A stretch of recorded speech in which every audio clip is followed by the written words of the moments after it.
Hello and welcome back to episode 17 of Sherlock Holmes Chapter 1. I'm Vic and you're watching yet another Let's Play channel. And Sherlock is apparently feeling a little sweaty, cooped up in the so-called Cabinet of Curiosities. So, let's get on with it. I went ahead and pinned up the next clue, and you can see that the circle we're going to look at is over here, so we can just get straight to it. There was a ladder. I used this ladder to look at the top shelf, right? On the day of Mother's breakdown upstairs. Right you are, Sherry. Yeah, there is more. Okay. The mermaid was here. What a noise. I can't recall of exactly what. And we didn't have a great view from behind the statue. So you were trying to peek. What were you peeking at? Huh? Oh, I don't know if this is a callback or just a coincidence, but this diving outfit does look quite a bit like the one we used in the Sinking City. So it's a fun little reference, if that's what it is. We already looked at this, didn't we? Yeah. Why are we looking at it again? Cool story. Those some imaginary books there? Yes, they are. Otto's books. Books and papers from the table somehow ended up on the floor. Now it's coming to the surface. I feel it. Okay, time to do a reconstruct. I don't super like the ziggy-zaggy floor pattern. And not just because I feel like it might be extra work to maintain. But that's okay, I don't have to maintain this floor.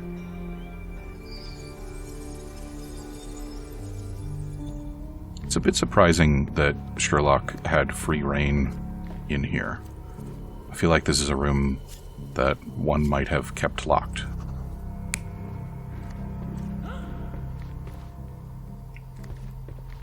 So they're looking at something on the desk. Is there an alternative?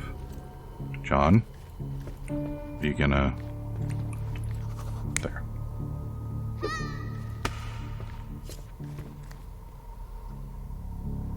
That seems uncharacteristic. I'm gonna stick with that one for now, I guess.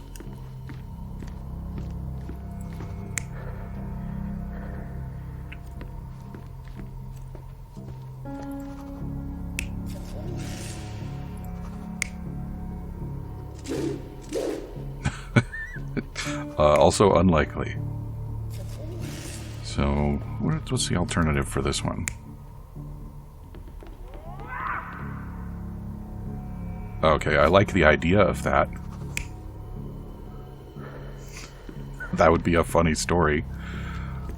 Okay, so I feel like maybe I have to pick the other one here, because otherwise, how is the ladder involved?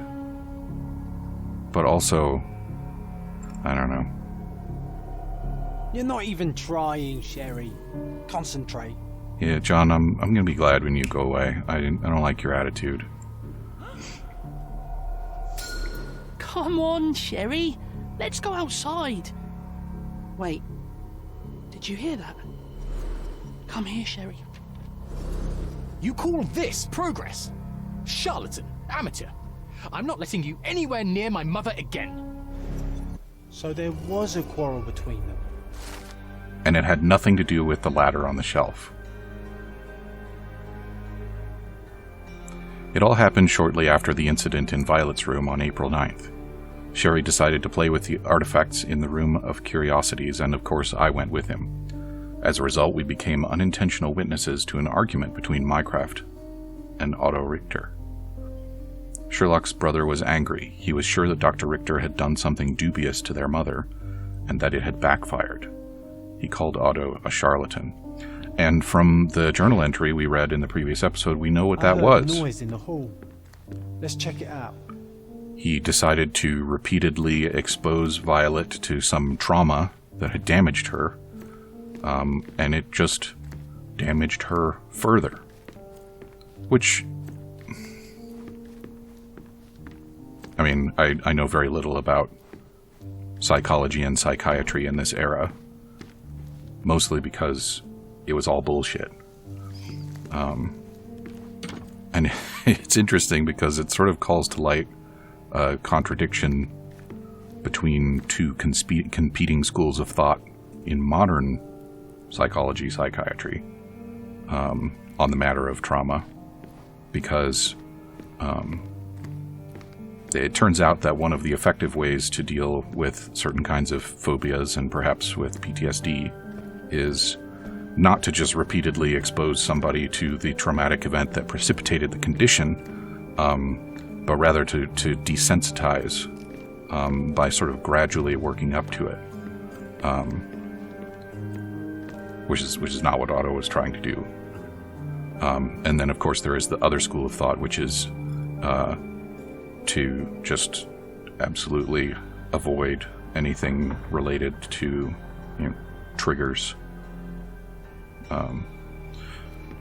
which is a very popular attitude, but not really all that well supported. Sherry, look! We've got a parcel here. Hurry up and let's see what's inside. John, are you blind? It's not even closed. There's a mask and a letter and a costume inside. Dear Mr. Holmes, I'm waiting for you at Kurt Mankios's mansion on Turquoise Lane across from Cordona Abbey in northern Grand Surrey. Come at once. If inconvenient, come anyway. Always your friend, VV. P.S. I sent you the appropriate outfit for this place to avoid any unnecessary complications. I hope it fits. An invitation that comes with a mask. We can't miss this, Sherry. I have a feeling it would be better if we did, John. I'm increasingly convinced that Vogel is Otto's brother, and that he is setting us up for some kind of act of vengeance. So we have several available cases now. That one's going to continue to be open, I think. Yeah. So let's go play with Vogel, I guess. Northern Grand Surrey, near Cordona Abbey.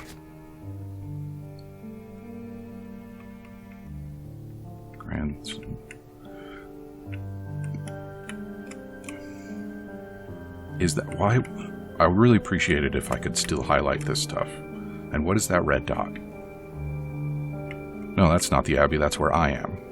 So this must be the Abbey, right? Can I just...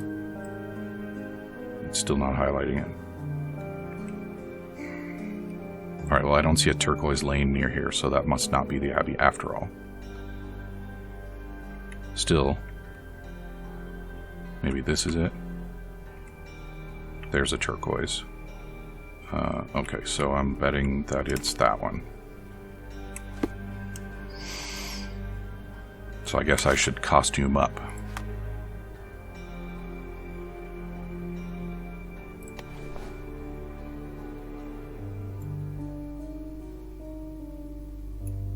Is that it? I don't think that's it. No.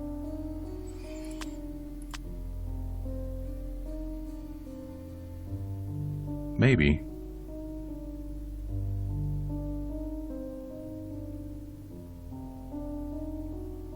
Is it too much to ask for it to be highlighted? I could dress up as a popo. That's kind of fun. Not appropriate for the occasion, though. It's not that. I can't remember when I picked that up. I think it must be this one. And... yeah. A normal mask for normal people. That's right. I hope we're not going to wind up at a party where we get drugged. Yeah, that looks to be self-consistent. This is a good outfit to just run around town in, don't you think? Probably won't cause any problems with anyone. Probably won't even cause any reactions with anyone, unfortunately. I think that's our closest point. I don't really like the way the name Werner Vogel flows. Too many V's, I think. Although I've never particularly cared for alliterative names.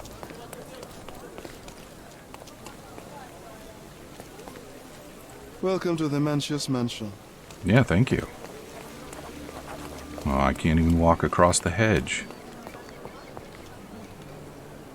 Oh yeah, this is going to be like some Eyes Wide Shut bullshit. Look at this. So I guess I should just invite myself in, right? What are you doing with champagne? How are you drinking that?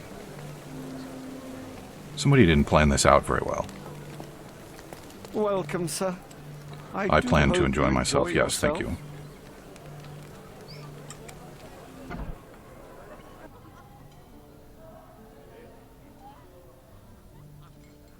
you. Well, John, what do you have to say about this silliness? I think we deserve a rest.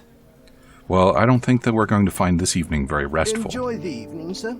There is still plenty of time before the grand finale. All right. But I do like the look of some of the decorations. The pianist is blindfolded. I love it.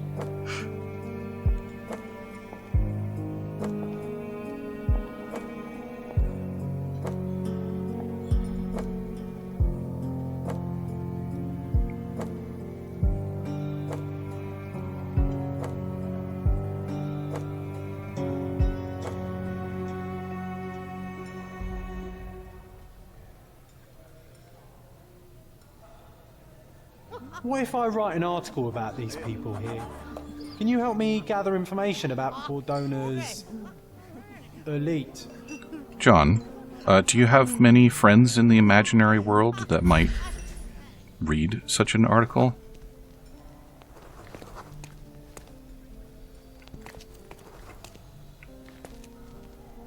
Ah, I know the perfect girl for you. Where is she? Is she... John, what are you doing, man? You have such pretty hands. What can you do with them? She seriously just what them hands do. Me. My goodness, Sherlock. They made a blood fountain. No, John, it's definitely not blood, just wine. Cahors, is it a guess? You'd know that if you could taste it. So, I guess maybe we'll pin this and see if we can help John out.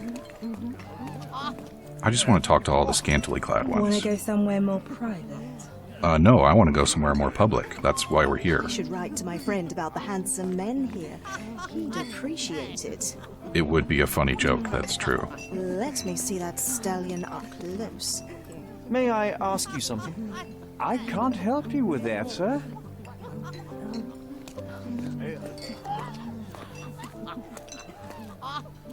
I guarantee you will have a good time. I don't like your mustache, though.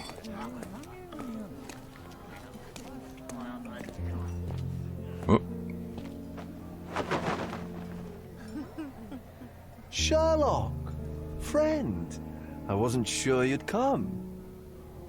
oh, of course he recognizes the mask. That makes sense. Why are you sending the ladies away, man? Werner, I see you are not yourself.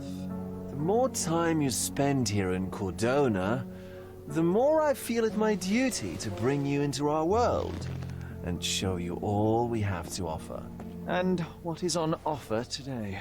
Pleasure, indulgence, relief, and relaxation. You've earned some time for yourself, have you not? Those who know me would say I'm incapable of it. Nonsense. I refuse to believe there is anyone permitted to know Sherlock Holmes. You may be right. Then free yourself from inhibition and expectation. The night is young, and so are the guests. You should try to enjoy both. It's not healthy for handsome men to spend every night alone, and certainly not in a house filled with such melancholic memories. I must admit, my travels have proven more taxing than expected. I'm less confident in my life and myself. A time of relaxation seems a distant dream. So can I tempt you with a physical aid to your moral consolations? There's wine, of course. Something to smoke. Or perhaps an artificial paradise? Yes, something more spiritual. A potentiator to sharpen the mind. A 7% solution of, well, that'd be telling, but you must try it.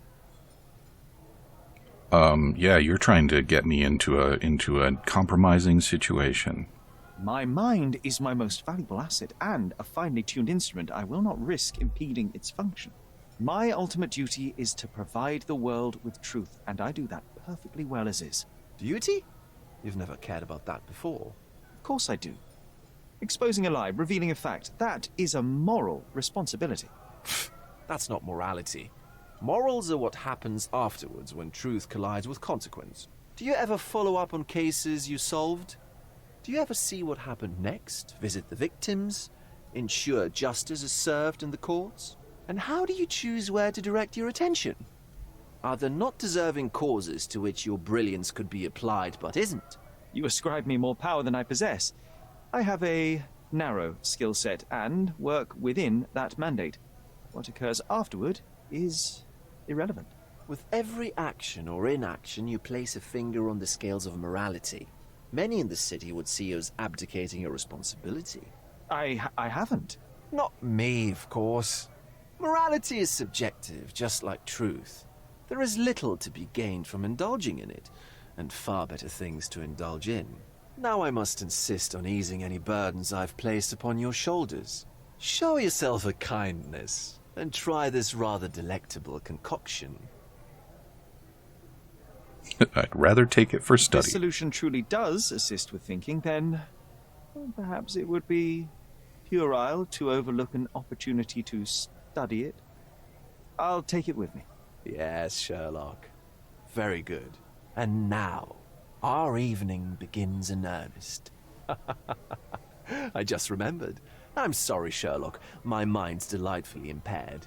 Please take this key. It opens the altar room, past the library. Pardon? Altar room? What now, Werner? Go quickly and find our Fabio. Only you can make him talk.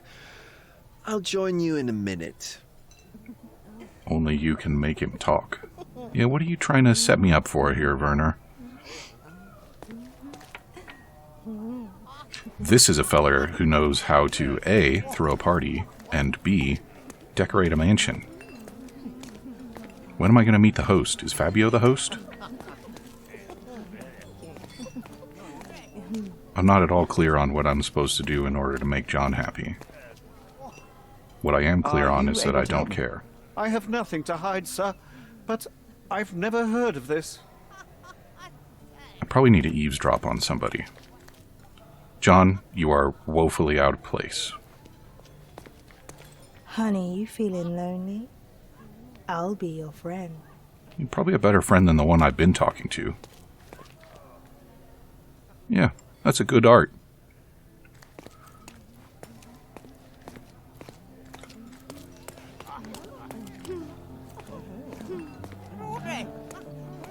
Do you know what was here before Manchiosa's family? Yeah, there we go. Eavesdrop, Sherlock. Find out the history of the mansion. How is that not the history of the mansion?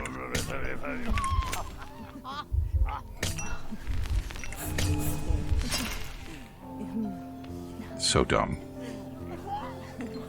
I feel like these are things that only really make sense after you know the answer. Oh. No. No. Yes. Before the Manchio's family, the mansion was owned by an occultist architect. He dedicated his life to conducting a powerful ritual from the Forgotten Tome, but the ordinary magic circles proved too weak for it.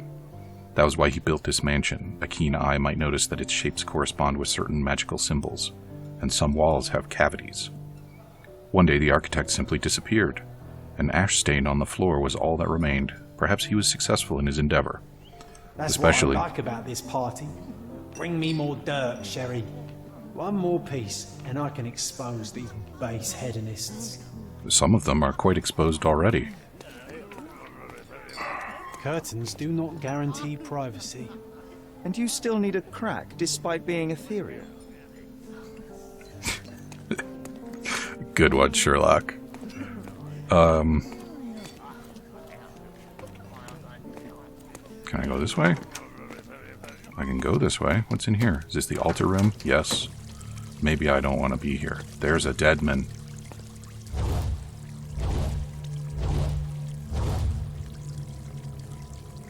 My God. Was he here this whole time? Alright, well, I've spotted some exciting things already. Can I go back outside? Yes, good. I want to find John's stupid scoop before I go and poke the dead guy. Also, I guess I have a key, right? Where are there going to be some more peoples that I can eavesdrop on? Or am I going to have to wait? I'm probably going to have to wait. Yeah, those people are all carousing. Oh, right, and I just remembered I don't care what John wants anyway. Alright, dead man it is.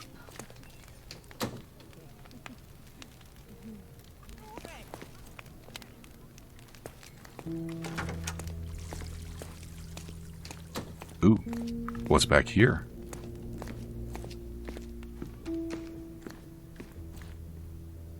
This is opulent.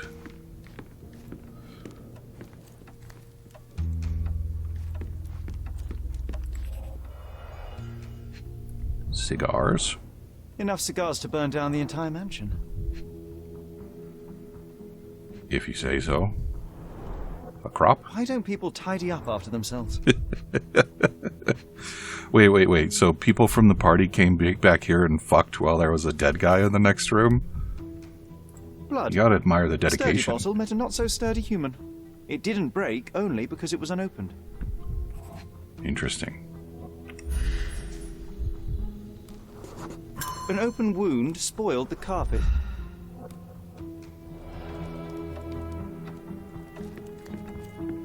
Perhaps somebody wasn't taking no for an answer? Is there more back here? Look at that.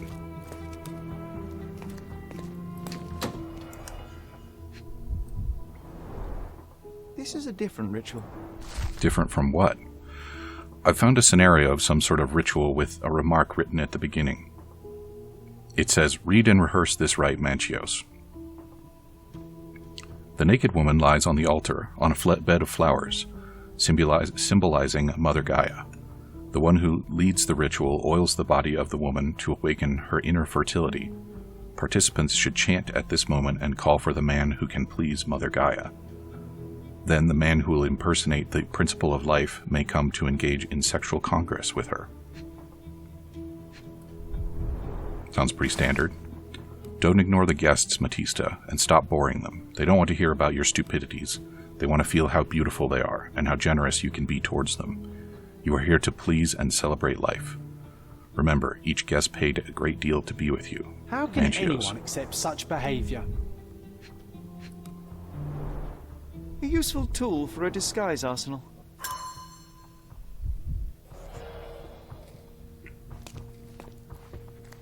More over here? Yes. At first I thought they might be kegel balls. Handcrafted and luxurious cufflinks. There's also a note. For my Fabio, Manchios. There's a key there. Maybe that's also to the room. There's something. Where's the something? Where'd it go? I saw it. Didn't you see it? Would you recognize me in one of these? I suppose not. Well, the only way you could wear one of those is if I was imagining you wearing it, so I should know that it was you, John. I mean, come on. Where's the other something? I saw it.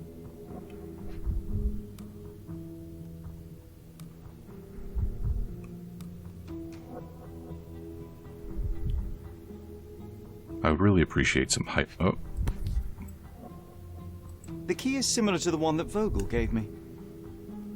The key is similar to the one that Vogel gave me. Why would you highlight that again? The capital F on the key fob might refer to Fabio. Yeah, this would appear to be Fabio's table, based on the cufflinks.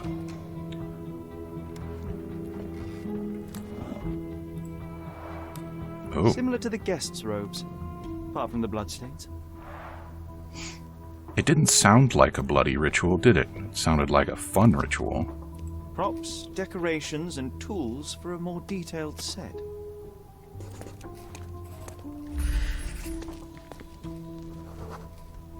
Identical to the robes the guests are wearing. Is that it? Why don't you have anything to say about the wet handprint?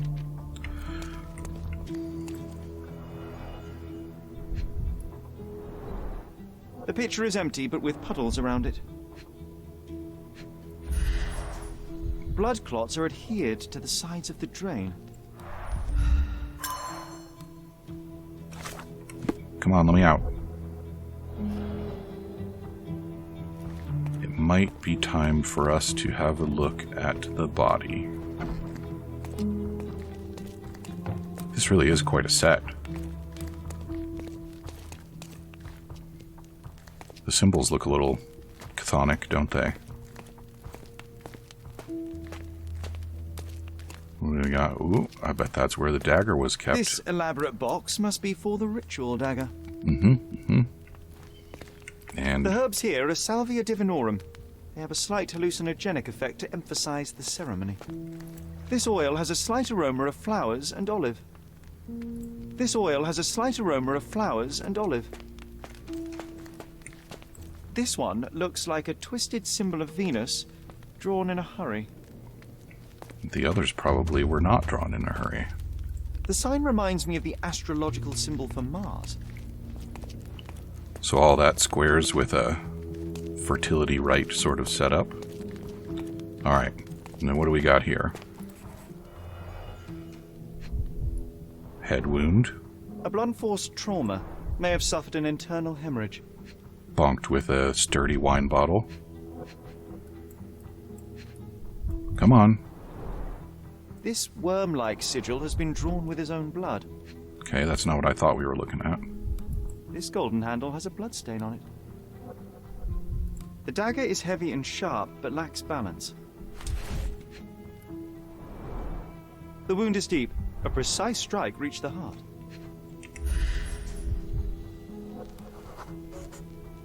This crude tattoo partially covers a slave branding. Isn't that interesting?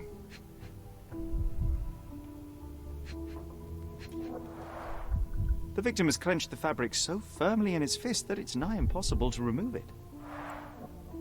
He died right here. And?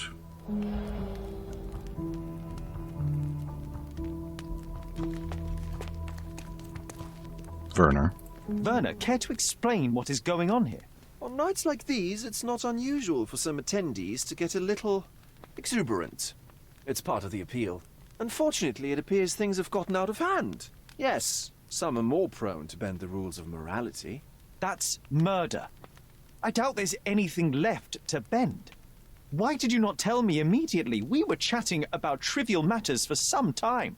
If I'm completely honest, Sherlock, I've consumed a rather potent cocktail of substances.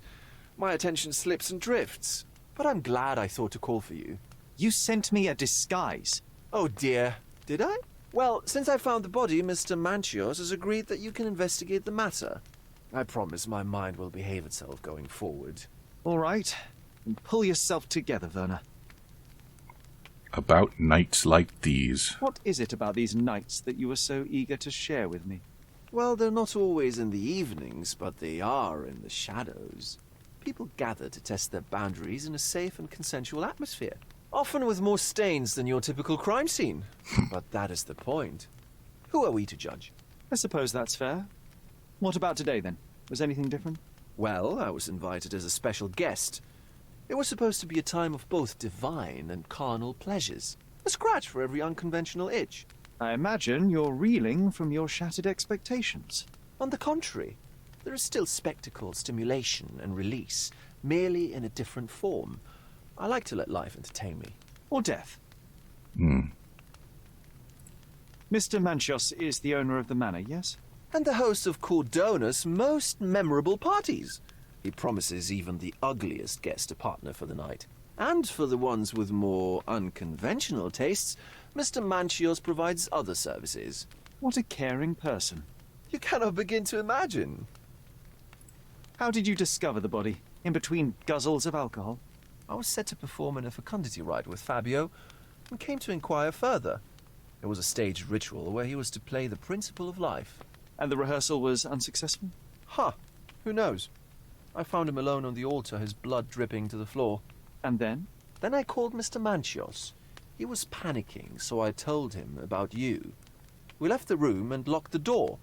Then we were... Filling time?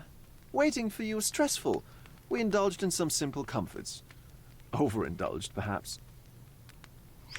So the dead man was supposed to be the one doing the penetrating, and instead it looks like it was he who was penetrated. I should have saved that for when I was signing off. Were you well acquainted with Fabio, the victim? Everyone knew Fabio, or wanted to. His beauty was the talk of the island. Too handsome to go unnoticed. He was magnetic. Fat wallets fought for the privilege of having him. He offered the pleasures of performance, and more. What about the fertility ritual? There was something about Fabio being a principle of life. Fabio was supposed to portray the beauty of life's origin. Flowers, oil... Not this travesty that seems straight out of the Inquisition. So this ritual is not the fertility rite. What was it meant to look like? It begins with a woman lying naked in a flower bed on the altar. She represents Gaia, the earth. As I cover her in oils, we chant for the principle. As our calls reach a climax, Fabio enters and copulates with her. After he finishes, I stab her with a dagger. That part's just pretend, of course. But the intercourse is not? I did not expect you to be such a prude. Are you a virgin? It is nothing to be ashamed of, but it would explain the color of your cheeks. The fertility rite marks the start of our festivities. The principle of life is beautiful, intimate, essential. It must not be stopped. Yet it appears that someone did stop it. What about the naked woman? Can you tell me anything about her? Oh yes, Matista. She's one of Fabio's compatriots and a performer too. I haven't seen her today, actually. Suspicious? When you discovered the body, was the door open? No, it was locked. Oh, that reminds me. It's a minor detail, but the first time I came to speak to Fabio, I left without entering, having been unable to open the door. You didn't have the key? No, I had it. Don't look at me like that. I was mostly sober. I suspect there was a key in the other side of the door, blocking the lock. That detail may very well be major, Werner. Well done. So you returned later, only to find the lock was not blocked? Correct. After an hour had passed, I tried again and was able to unlock the door. That's when I discovered poor, handsome Fabio. The police remain unaware of this tragic event? Some of them may be hiding behind their masks. They conceal many things. But we didn't want the authorities to create more problems. Besides, after a few cocktails, their incompetence will have soared to new heights. How do you know I even want the case? I promised you relaxation. If there's one thing I know about you, Sherlock, it's that nothing soothes you more than a good mystery. Okay, well, we've run over for episode 17, so come back and see me again in episode 18, and we'll see what happened to poor Fabio, and why Matista did it. Oh yeah, and that thing I said about penetration earlier. That again, but now. Talk to you soon.